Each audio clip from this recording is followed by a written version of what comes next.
When I was in paramedic school, to satisfy my neurodivergent brain, I had to break everything down to an oversimplified version so I can understand it. And it really worked. Let's do that here. When I actually started researching this, it was supposed to be something completely different, but it's devolved into this, so welcome to this shit show. Today we're going to talk about the fight or flight response. This is the point in which your brain decides whether it's going to take a threat and fight it or run away. Oversimplified version, this is the point in which the brain perceives a threat and decides what it's going to do with it. If it decides to fight, it's going to release catecholamines such as epinephrine in response to prepare to fight the threat.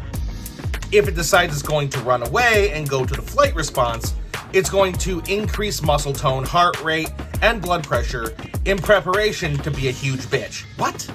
This is one of those amazing times with the body where a psychological condition initiates a physiological response, and your body naturally does it without having to think. That makes it absolutely incredible. I mean, your brain literally looks at a problem and goes, the fuck?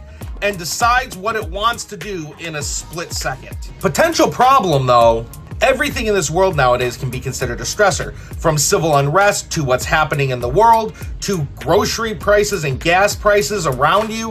Why is this bad? Well, I'll tell you, your body consistently stays in fight or flight.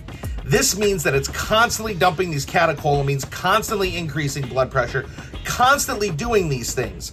Here's the amazing thing about the human body, it gets used to things like that. There is study on top of study, documentation on top of documentation, casework on top of casework, research on top of research to explain why this is horrible for the human body. Quick history lesson I'm gonna read for you right here.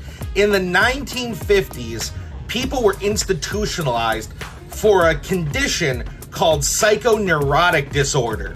Do you know what we call psychoneurotic disorder nowadays? Anxiety. That's right, in the 1950s, people were actually institutionalized for having anxiety. This is something that most people in the US live with today, along with depression, high blood pressure, the list can go on and on. Constant fight or flight response has been proven. It is not good for your body. I mean, this is something we medicate every day to get rid of this. People walk around with this every single day. And in the 1950s, you were institutionalized for it? That just boggles my mind. This is becoming minorly unhinged, so I'm gonna go into conclusion. In the 1950s, people were diagnosed in a condition in which today we live with on a daily basis because our body constantly remains in fight or flight because of the stresses of this world. That's insane.